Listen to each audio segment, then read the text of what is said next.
Hello दोस्तों, welcome my YouTube channel. दोस्तों, आज आप सबके लिए लेकर आए हैं टेस्ट।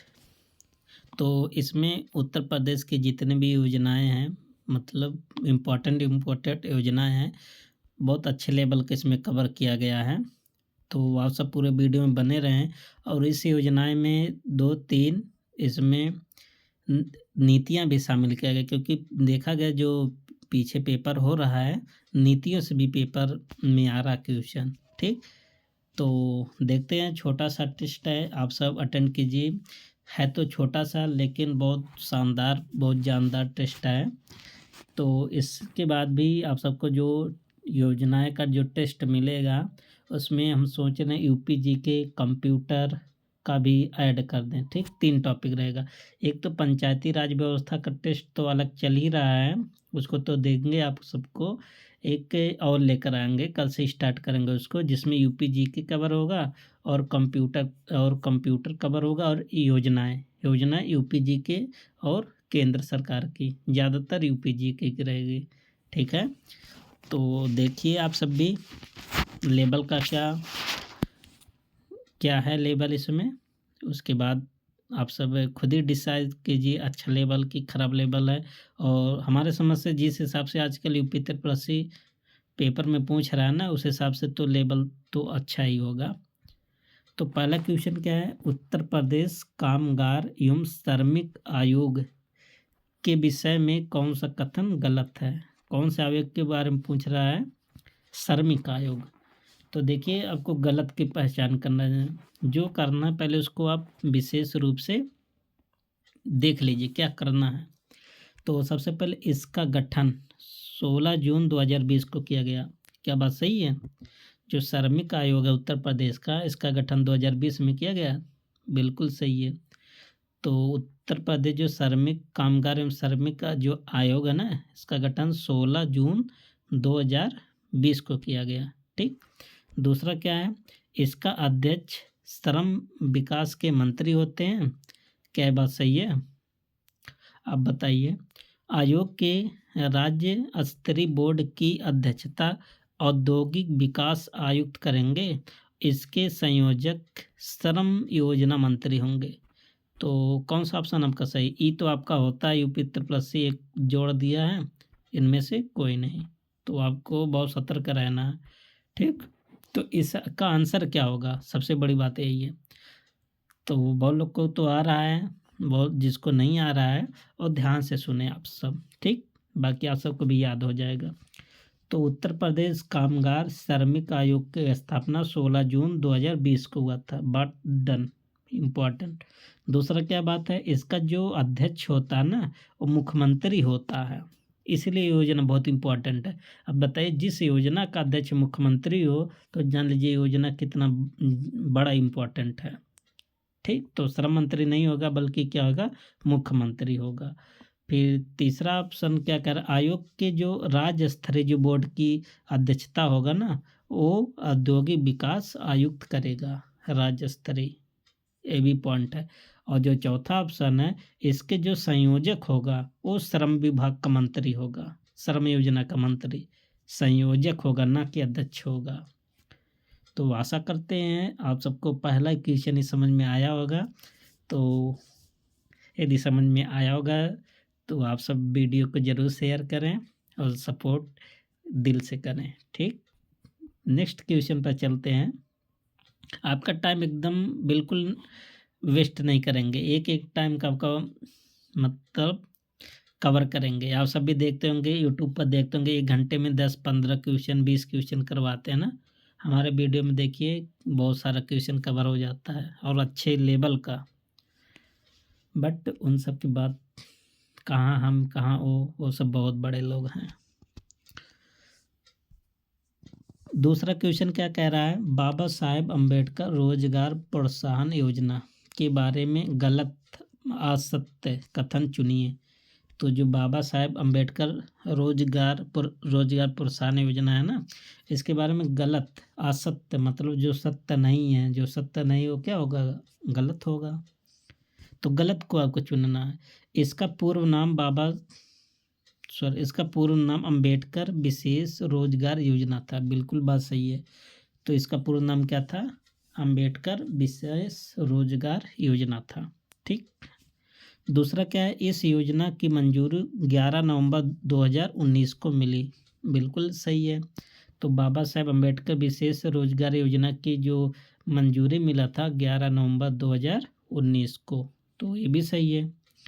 यह योजना उत्तर प्रदेश ग्राम्य विकास विभाग द्वारा संचालित होता है, तो आपको बताना है। तो यह योजना किसके द्वारा संचालित होता है? उत्तर प्रदेश ग्राम विकास विभाग द्वारा। बिल्कुल ये भी सही है। और डी वाला क्या है? इसका उद्देश्य ग्रामीण आबादी का शहरों की ओर पलायन को रोकना। बिल्कुल सही है। तो इसका जो उद्देश्य था ना कि जो शहर की जो ग्राम की आबादी है गांव की, वो शहरों को ना जाए, है ना, नहीं तो फिर एक तरफा हो जाता है, तो दिक्कत आ जाता है विकास में, योजनाएं को लागू करने में, है ना। तो इसमें गलत कौन सा? तो गलत इसमें कोई नहीं है, तो ऑप्शन क्या हो जाएगा? ई, सब सही है। क्वेश्चन नंबर 3 देखिए, बहुत मस्त क्वेश्चन इसमें डाला गया है, बहुत इंपॉर्टेंट क्वेश्चन है। तो इसी तरह से आप सब अगर देखेंगे जो अभी पेपर हो रहा है, दिसंबर में हुआ, जनवरी में हुआ जो पेपर यूपी त्रिपक्षी का, योजनाएं इसी तरह से पूछ रहा है। यूपी जी के तो ऐसा पूछ रहा है जैसे यूपी पीसीएस का क्वेश्चन डाल रहा हो, है ना। तो नौकरी तो लेना बहुत हार्ड वर्क हो गया। मुख्यमंत्री कृषक दुर्घटना बीमा योजना के बारे में कौन सा कथन गलत है? तो आपको गलत की पहचान करना है। इसका उद्देश्य कृषकों की सामाजिक सुरक्षा प्रदान करने के लिए जनवरी 2020 में शुरू की गई और 14 सितंबर 2019 से प्रभावी हुआ। देखिए एक ही क्वेश्चन में कितना सारा चीज़ डाल दिया गया है ना। तो मुख्यमंत्री कृषक दुर्घटना जो बीमा है ना, सबसे पहले इसका उद्देश्य क्या था? कृषकों की सामाजिक सुरक्षा प्रदान करना, इसका उद्देश्य था। और यह जनवरी 2020 में शुरू हुआ था और 14 सितंबर 2019 से लागू हुआ था। ठीक, तो इतना आपको समझ में आ गया। आगे देखते हैं। यह योजना केंद्र की सहायता से शुरू हुआ जिसमें वित्त का पोषण केंद्र और राज्य 60:40 है।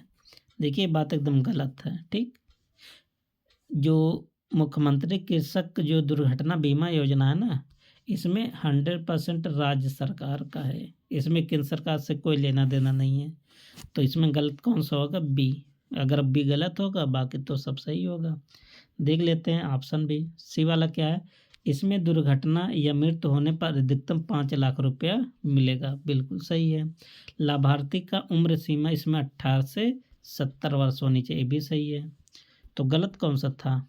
गलत कौन सा था? बी ऑप्शन, क्योंकि ये 100% राज्य सरकार द्वारा वित्त पोषित है, ना कि केंद्र सरकार। क्वेश्चन नंबर 4 देखिए, हम सब ने 3 क्वेश्चन देख लिए हैं और लेवल तो बहुत अच्छा है, आप सब शेयर कीजिए अच्छे से।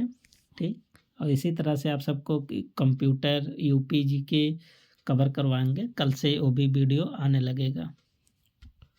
पात्र लाभार्थी की बाबा साहेब अम्बेडकर रोजगार प्रोत्साहन योजना के बारे में कौन सा गलत है?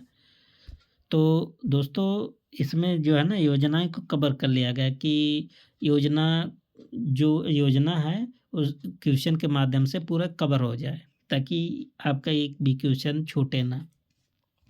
देख लेते हैं बाबा साहेब अम्बेडकर रोजगार प्रोत्साहन योजना। अभी इसके बारे में पढ़े थे ना, इसका पुराना नाम क्या था? आपको याद होनी चाहिए ना। देखिए पुराना नाम क्या था? अम्बेडकर विशेष रोजगार योजना। शुरू कब हुआ था? 11 नवंबर 2019 को। ठीक, और इसका उद्देश्य क्या था? क्या उद्देश्य था? कि गांव की जो जनसंख्या ना शहरों की तरफ जाने से रोकना, पलायन को रोकना।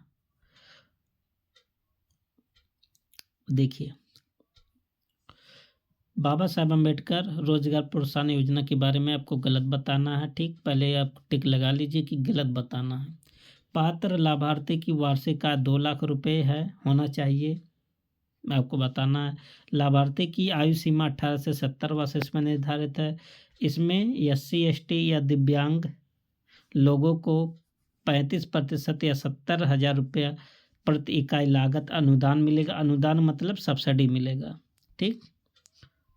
और डी क्या कह रहा है, इसमें समान ऋण के लाभार्थी को 25% या 50,000 रुपये इकाई लागत का अनुदान या सब्सिडी मिलेगा। तो फिर से आप सब देख लीजिए अच्छे से बाबा साहब अम्बेडकर के बारे में। तो पात्र लाभार्थी की जो वार्षिक आय है ना 2 लाख रुपया एकदम सही है। लाभार्थी की आयु सीमा 18 से लेकर 70 वर्ष होनी चाहिए, भी सही है। और SC/ST यही इम्पोर्टेंट है, पेपर में आया भी था। SC/ST दिव्यांग के लिए 35% रखा गया, या कह सकते हैं 70,000। देखिए 35 का 2 गुना कर लीजिए, दिमाग में बैठ जाएगा। लेकिन जो सामान्य श्रेणी के लोग हैं ना, अब लाभार्थी, उनको 25% या 25 का 2 गुना कर लीजिए, 50,000 रुपया प्रति इकाई लागत का अनुदान या सब्सिडी मिलेगा। तो बाबा साहब अम्बेडकर रोजगार योजना के लिए जितने भी फायदे थे सब कवर हो गया। अब आगे देखिए क्या है, मुख्यमंत्री निराश्रित या बेसहारा गोवंश सहभागिता योजना के बारे में आसक्त कथन की पहचान करो। इस योजना की मंजूरी 6 अगस्त 2019 को मिली, बिल्कुल सही है। मुख्यमंत्री निराश्रित बेसहारा योजना गोवंश के लिए जो सहभागिता योजना है, इसकी मंजूरी 6 अगस्त 2019 को मिली थी। इस योजना में 30 रुपया प्रति गोवंश प्रतिदिन व्यय किए जाने की व्यवस्था की गई है, ठीक। आपको बताना है कौन सा गलत है। सी वाला क्या है, इच्छुक लाभार्थी कम से कम 10 या इससे ज़्यादा पशु पालें, बिल्कुल सही है। तो इसमें क्या होता है ना कि चलो आप सबको बताते हुए चले, बाकी आप सबको आ रहा तो खुद पता चल जाता है ना कि हमें क्वेश्चन कौन सा आ रहा कौन सा नहीं आ रहा है, तुरंत देखते ही पता चल जाता है। तो इसमें टाइम का नहीं है कि कोई सोचना पड़ेगा, लॉजिक लगाना पड़ेगा। इस योजना की मंजूरी 6 अगस्त 2019 को मिली, बिल्कुल सही है। इस योजना में 30 रुपये प्रति गोवंश प्रतिदिन किए जाने की व्यवस्था, देखिए व्यवस्था था 30 रुपये प्रति गोवंश प्रतिदिन, लेकिन अब 30 रुपया नहीं बल्कि कितना रुपया है, 50 रुपया बढ़ा दिया गया। तो कौन सा हो जाएगा गलत, बी ऑप्शन, ठीक। बाकी सब ऑप्शन को तो देख लीजिए। इस योजना के अंतर्गत जो लाभार्थी है ना, कम से कम उनको 10 या इससे ज़्यादा पशु पालना होगा, तभी योजना का लाभ मिलेगा। इसमें बेसहारा गोवंश को इच्छुक पशुपालकों को सुपुत्र किया जाएगा। और क्या, जैसे अगर कोई इच्छुक व्यक्ति हैं, पालक हैं, पशुपालक, तो उनको जो गोवंश है उनको मतलब उनके हवाले कर दिया जाएगा पालने पोसने के लिए। आगे क्या है, क्वेश्चन नंबर 6 बहुत इंपॉर्टेंट योजना है। द मिलियंस फार्मर स्कूल के बारे में कौन सा गलत है, ठीक। पहला क्या है स्टेटमेंट, इसका अन्य नाम किसान पाठशाला है, बहुत इंपॉर्टेंट है, जो कि दिसंबर 2017 में शुरू हुआ, बात सही है। इसमें देखिए कि क्वेश्चन में 2 क्वेश्चन डाला गया है। तो ये होता है क्वेश्चन का लेवल। यदि आप सबकी तैयारी बहुत अच्छी है तो यहाँ तो परख अच्छे से जाएगा। तो सबसे पहले आपको बता दें, इसका नाम किसान पाठशाला है, ये भी सही है। और इसका जो शुरुआत हुआ था दिसंबर 2017 में हुआ था, ये भी सही है। तो दोनों सही है, ठीक। नहीं अभी कहाँ दोनों, अभी तो क्वेश्चन स्टेटमेंट एक ही है, तो स्टेटमेंट एक आपका सही है। यह एक कृषि विस्तार प्रशिक्षण कार्यक्रम है, बिल्कुल सही है। इसके अंतर्गत किसानों को क्या किया जाता है, प्रशिक्षण किया जाता है। तो देखिए सब सही है, ए भी सही है, ए भी सही। आपसे पूछा गलत, केवल एक सही है गलत, केवल 2 सही है गलत, दोनों गलत है ये भी गलत, दोनों सही है ये भी गलत। देखिए दोनों तो सही है लेकिन आपको गलत बताना, तो इनमें से हो जाएगा कोई नहीं, ऑप्शन क्या हो जाएगा, डी, मतलब इनमें से कोई गलत नहीं है। देखिए ऑप्शन देखिए क्या है, कितना मस्त सेट है क्वेश्चन, है ना। एक बार देखोगे ना तो चौंक जाओगे। आगे देखिए PDDU ग्रामोद्योग रोजगार योजना के बारे में कौन सा कथन गलत है। तो सबसे पहले PDDU क्या, पंडित दीनदयाल उपाध्याय, PDD मतलब पी मतलब पंडित दीनदयाल उपाध्याय ग्रामोद्योग रोजगार योजना, ठीक। ग्रामीण क्षेत्रों में बढ़ती बेरोजगारी का समाधान करना इसका प्रमुख लक्ष्य है। बिल्कुल सही है। इसका लक्ष्य है कि जो बेरोजगारी है ना उसको कम करना। इसका उद्देश्य शिक्षित बेरोजगार युवाओं को शहरों की ओर पलायन से रोकना। बिल्कुल सही है कि जो पढ़े लिखे हैं रोजगार हैं शहरों की तरफ ना जाएं। इस योजना की शुरुआत 2018-19 में हुआ। बिल्कुल सही है। इसका उद्देश्य गांव में ही रोजगार उपलब्ध कराना। ये भी सही है। देखिए जब गांव में उपलब्ध रहेगा रोजगार तो कोई भी है क्यों बाहर जाएगा, क्यों शहर में जाएगा, है ना। तो गलत आपको बताना था तो इसमें कोई गलत नहीं है, तो ऑप्शन हो जाएगा ई। ठीक, सब सही है। इस योजना में क्या है, सब सही है। फिर से एक बार देख लेते हैं। पंडित दीनदयाल ग्रामोद्योग रोजगार योजना के बारे में गलत। तो ग्रामीण क्षेत्रों में बढ़ती बेरोजगारी का समाधान करना इसका प्रमुख लक्ष्य है। सही है। इसका उद्देश्य शिक्षित बेरोजगार युवाओं को शहरों को पलायन को रोकना। ये भी सही है। और इसका शुरुआत कब हुआ था, 2018-19 में। इसका उद्देश्य गांव में ही रोजगार उपलब्ध करवाना। ये भी सही है। तो सब सही है ना। अब देखिए क्वेश्चन नंबर 8, मुख्यमंत्री शिक्षुता प्रोत्साहन योजना के बारे में गलत की पहचान करना। गलत आपको बताना। इसकी शुरुआत 2020-21 में हुआ। बिल्कुल सही है। इसमें युवाओं को प्रशिक्षण दिया जाता है। ये भी सही है। इसमें प्रशिक्षण भत्ता 25,000 रुपये मिलेगा, आपको बताना है। और जो इसमें केंद्र सरकार के सहयोग से शुरू है। बिल्कुल सही है। और इसमें राशि 1500 रेशियो 1000 केंद्र और राज्य का हिस्सा है। बिल्कुल सही है। देखिए जो मुख्यमंत्री जो शिक्षुता प्रोत्साहन योजना जो शुरू किया गया ना, ये केंद्र सरकार के हिसाब से केंद्र सरकार के सहयोग से शुरू किया गया, जिसमें 1500 केंद्र सरकार देगा और राज्य सरकार 1000 देगा। तो कुल कितना रुपया हो जाएगा, 2500 हो जाएगा। तो यहाँ पर कितना लिखा है, 25,000। यही ऑप्शन गलत हो जाएगा। इसमें प्रशिक्षण भत्ता दिया जाता है लेकिन 2500 दिया जाता है, 25,000 नहीं दिया जाता है। तो बात आप सबको समझ में आ रही है ना। तो चलते हैं क्वेश्चन नंबर 9। अब देखिए यहाँ से कुछ नीतियाँ आपको मिलेगी जो पेपर में आया भी था। बहुत इम्पोर्टेंट नीतियाँ हैं, है ना।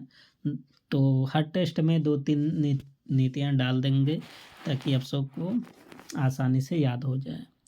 उत्तर प्रदेश खेल नीति 2023 के विषय में कौन सा गलत है, तो आपको गलत की पहचान करना है।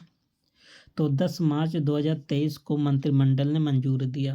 तो खेल नीति को कब मंजूरी मिला, 10 मार्च 2023 को।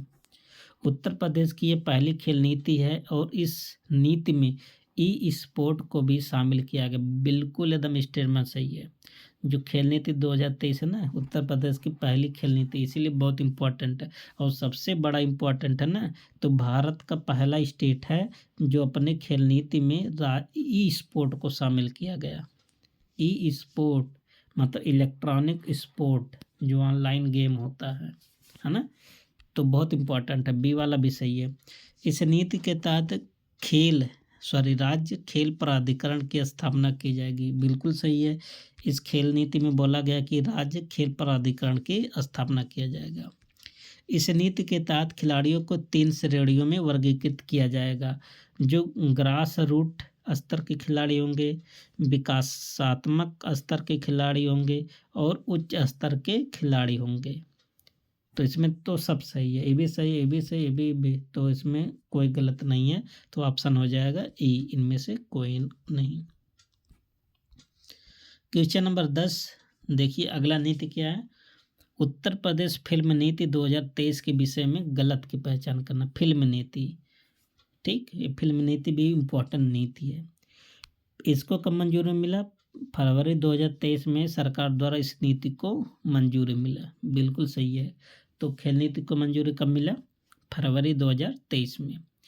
इस नीति के तहत उत्तर प्रदेश फिल्म बंधु का गठन किया जाएगा एवं उत्तर प्रदेश फिल्म विकास परिषद की स्थापना की जाएगी। बिल्कुल इम्पोर्टेंट है। इसमें बोला गया है कि इस नीति के तहत उत्तर प्रदेश फिल्म बंधु का गठन और उत्तर प्रदेश फिल्म विकास परिषद की स्थापना की जाएगी। 2 संस्था है। इस नीति के तहत फिल्म प्रशिक्षण संस्थान की स्थापना करने पर 1 करोड़ रुपए तक की सब्सिडी मिलेगी। मतलब कोई भी है, अगर इस नीति के तहत फ़िल्म प्रशिक्षण संस्थान की स्थापना करेगा ना, तो उनको 1 करोड़ नहीं बोला गया, यहाँ बोला गया 50 लाख रुपए। कितना लाख रुपए? 50 लाख। तो ऑप्शन क्या हो जाएगा? सी गलत। यदि कोई फ़िल्म प्रशिक्षण संस्थान की स्थापना कर रहा है ना, तो 50 लाख रुपए सब्सिडी मिलेगा सरकार की तरफ से। ठीक। और डी क्या है? इस नीति के तहत अवधी हो गया, बज्र हो गया, बुंदेली हो गया और भोजपुरी भाषा में फिल्म बनाने पर लागत का 50% सब्सिडी मिलेगा। देखिए बहुत इम्पोर्टेंट है। अच्छा, जो भाषा जैसे अवधी, बज्र, बुंदेली, ये लोकल लैंग्वेज है ना, तो अगर इसमें आप फिल्म बनाओगे ना, तो जितना भी लागत लगेगा उसका 50% सरकार क्या देगा? सब्सिडी। ठीक। और इसमें जान लीजिए, इसके अतिरिक्त यदि आप हिंदी में फिल्म बनाते हैं, इंग्लिश में बनाते हैं या अन्य किसी भी भाषा में बनाते हैं, ये जो भाषा दिया गया इसको छोड़कर अवधी, बज्र, बुंदेली, भोजपुरी 4 भाषा को छोड़कर यदि आप हिंदी में भी बनाते हैं, इंग्लिश बनाते हैं या अन्य कोई भाषा बनाते हैं, तमिल, तेलुगु, मराठी, गुजराती, तो आपको तब भी सब्सिडी मिलेगा। तब केवल कितना % सब्सिडी मिलेगा? 25%। अगर आप इतने भाषा बनाते हैं तो आपको 50% सब्सिडी मिलेगा। तो गलत बता रहा था, तो गलत इसमें कौन सा है? कोई नहीं, सब सही है। ठीक। अगला कौन सा योजना है?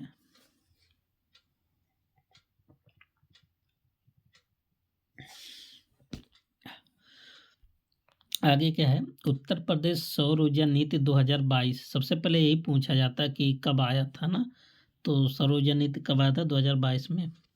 और गलत की पहचान करना है। तो 16 नवंबर 2022 को इस नीति की मंजूरी मिली। बिल्कुल बात सही है। जो उत्तर प्रदेश सौर ऊर्जा नीति है ना, 16 नवंबर 2022 को इसकी मंजूरी मिला था। इस नीति के तहत आगामी 5 वर्षों में सौर परियोजनाओं में से 22,000 मेगावाट विद्युत उत्पादन का लक्ष्य रखा गया है। बिल्कुल सही है। इस नीति में बोला गया ना, आगामी हम 5 वर्षों में क्या करेंगे? 22,000 मेगावाट का विद्युत उत्पादन करेंगे सौर ऊर्जा के माध्यम से। 22,000 डाटा याद कर लीजिए। इस नीति के तहत सौर ऊर्जा संयंत्रों के रख रखाव के लिए 50,000 युवकों को प्रशिक्षण दिया जाएगा और उन्हें सूर्य मित्र के नाम से जाना जाएगा। देखिए लाइन बहुत इंपॉर्टेंट है, क्या बोला गया? इस नीति में जैसे जो भी सौर ऊर्जा संयंत्र होंगे उनके रख रखाव के लिए ना युवकों का प्रशिक्षण दिया जाएगा तो जरूर, लेकिन 50,000 नहीं बल्कि कितना हजार? 30,000। इसके अंतर्गत 30,000 युवकों को प्रशिक्षण दिया जाएगा रख रखाव के लिए, और जिन्हें किस नाम से जाना जाएगा? सूर्य मित्र के नाम से। तो 50,000 नहीं होगा, तो ये गलत है। यहाँ कितना होगा? 30,000।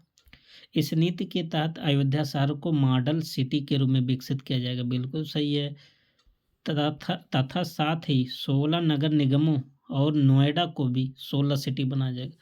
तो 16 सिटी किसको बनाएगा? 16 नगर निगम शामिल है और नोएडा भी शामिल है, और अयोध्या तो है ही। तो इसमें गलत कौन सा होगा? C option. और क्वेश्चन नंबर कौन सा है? 12। बहुत इंपॉर्टेंट योजना है ये भी। कन्या सुमंगला योजना के बारे में गलत की पहचान करना है। ठीक। तो गलत की पहचान करना है। इसे 25 अक्टूबर 2019 में सरकार ने शुभारंभ किया। बिल्कुल सही है। यह योजना 1 अप्रैल 2019 से लागू है। ये भी सही है। वर्तमान समय में इस योजना के अंतर्गत पात्र लाभार्थी को 6 चरणों में 25,000 रुपया दिया जाता है। ये भी सही है। देखिए कितना इंपॉर्टेंट है सी ऑप्शन।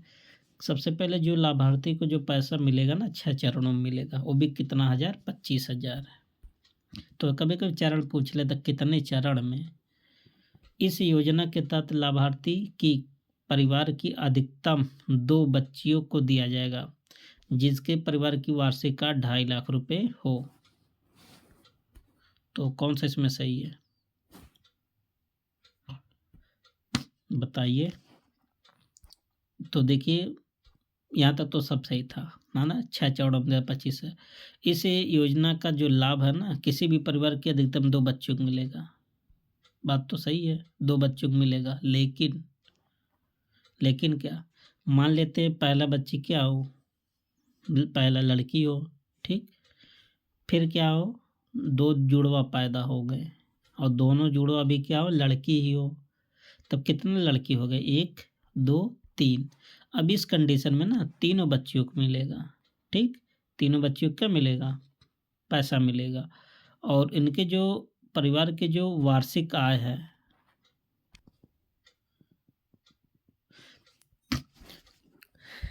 तो कितना होगा इसमें परिवार की वार्षिक आय, तो आप जानेंगे कि 3 बच्चियों को मिलेगा। लेकिन जो परिवार की जो वार्षिक आय रहेगा ना, अब बढ़ाकर इसको कितना कर दिया गया, 3 लाख कर दिया गया, ठीक। तो गलत कौन सा होगा, डी ऑप्शन, बाकी सब सही है।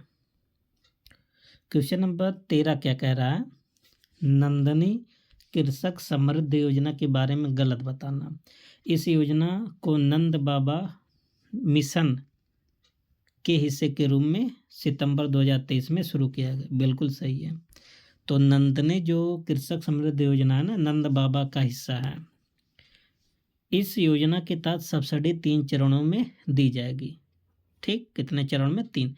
पहले चरण में जैसे पशु को आप खरीद के लाएं, ठीक, फिर उसका संरक्षण किए, फिर उसका देखभाल किए, है ना, तो 3 चरण में दिया जाता है।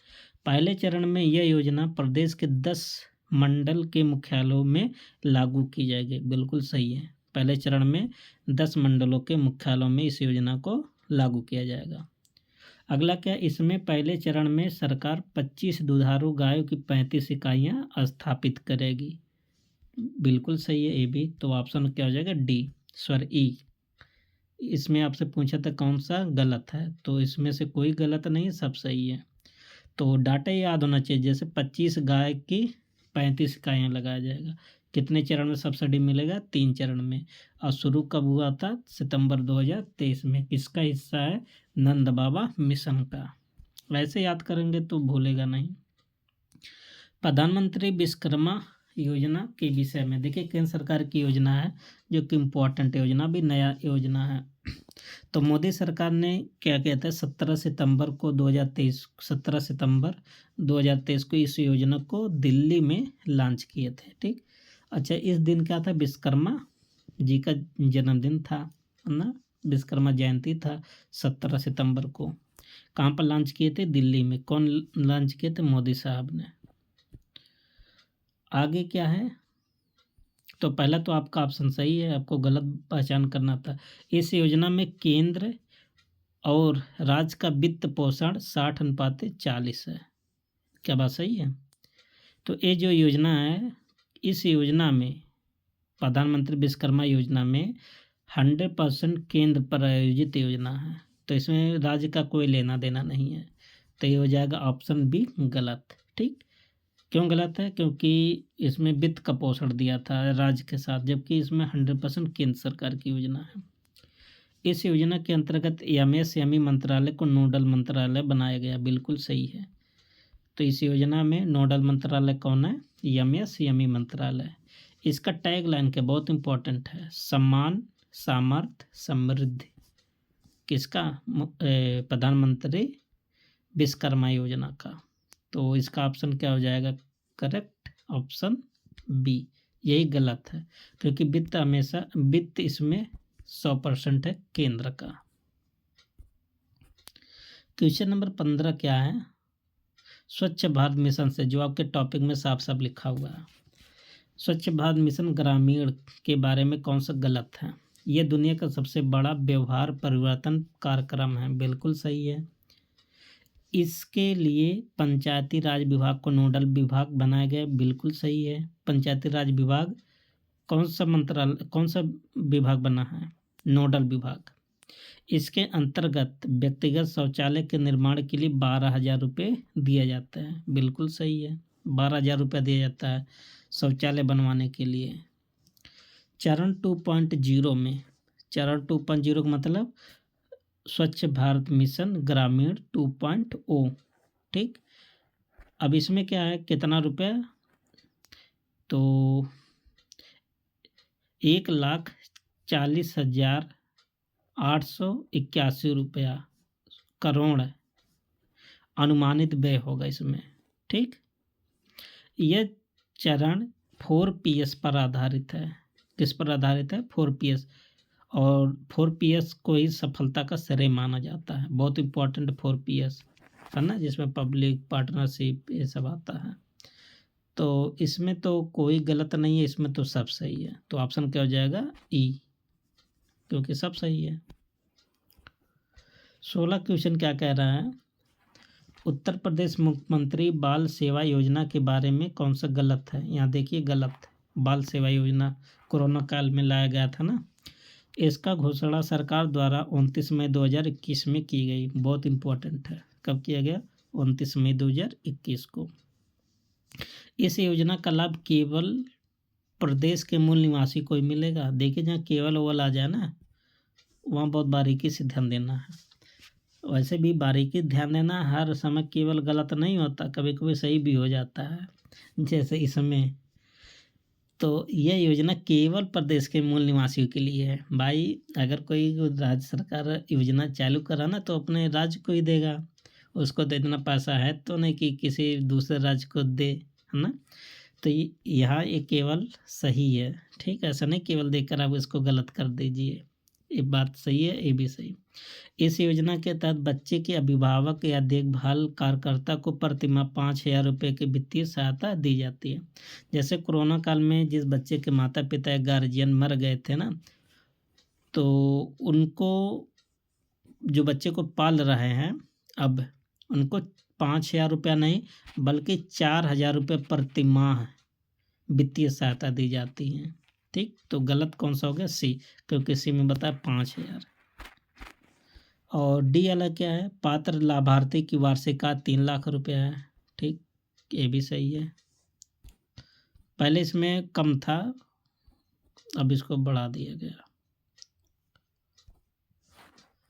क्वेश्चन नंबर 17, उत्तर प्रदेश भाग्यलक्ष्मी योजना के बारे में गलत। तो यही 17 लास्ट क्वेश्चन शायद होगा, क्योंकि इसके बाद नहीं है, बस ये लास्ट है। क्योंकि आप सब भी पता नहीं उब जा रहे होंगे कि क्या हो रहा होंगे, क्योंकि क्वेश्चन का लेवल थोड़ा हाई है। ठीक, तो आप सब सपोर्ट कीजिए, बाकी क्वेश्चन अच्छा मिलेगा आप सबको। तो उत्तर प्रदेश भाग्यलक्ष्मी योजना, देखिए योजना भी बहुत मस्त है। गलत बताना। यह योजना 2017 में शुरू किया गया, जो एक छात्रवृत्ति योजना है। अब देखिए ए में 2 पार्ट जोड़ दिया गया है ना। तो सबसे पहले बताना कि 2017 में शुरू हुआ था कि नहीं। अगर हुआ था तो बताइए ये छात्रवृत्ति योजना है कि नहीं। बहुत अच्छा क्वेश्चन है। तो दोनों सही है, मतलब ए वाला 2017 में भी शुरू हुआ था और एक छात्रवृत्ति योजना है। कौन? भाग्यलक्ष्मी योजना।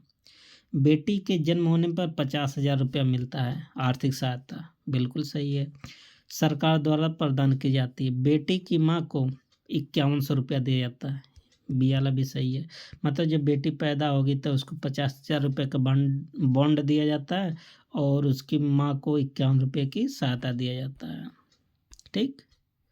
सी वाला क्या कह रहा है?